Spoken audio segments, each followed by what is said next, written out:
In the age before history learned how to remember itself, when the earth still breathed, through open volcanoes and the sky burned with unfiltered stars, fire was not merely an element, it was a judgment. And from that judgment, Moltres was born, not from flesh or blood, but from a convergence of molten stone, celestial heat, and a will older than life itself.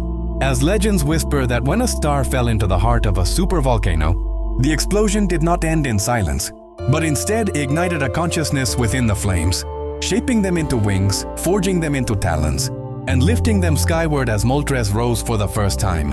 A living inferno whose cry fractured clouds and forced mountains to bow, whose wings scattered embers that would become wildfires, whose presence alone rewrote the balance of the natural world. For Moltres was never meant to nurture life, but to test it, to burn away weakness so that only what deserved to endure could rise again from the ashes.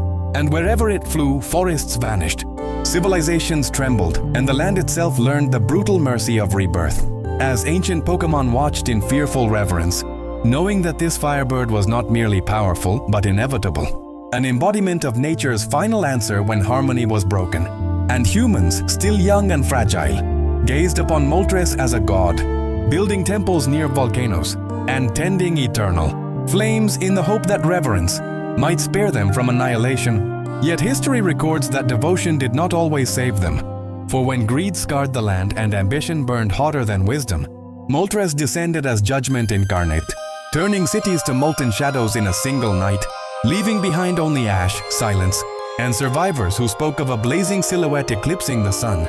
And then, just as suddenly, Moltres vanished, not slain, not defeated, but transformed, for unlike mortal beings, Moltres does not die, it combusts, surrendering its body to fire so that its essence may condense, once more within volcanic hearts, reforming as an egg of pure flame, waiting patiently until the world once again demands correction. And thus Moltres exists outside time, reborn endlessly, its fire never dimming, its purpose never wavering, guarding the most volatile places on the planet where the Earth's anger sleeps, just beneath the surface.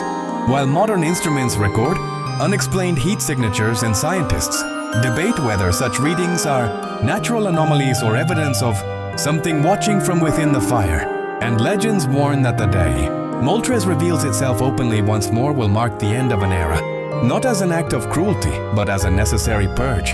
Because fire, in its purest form, is neither good nor evil.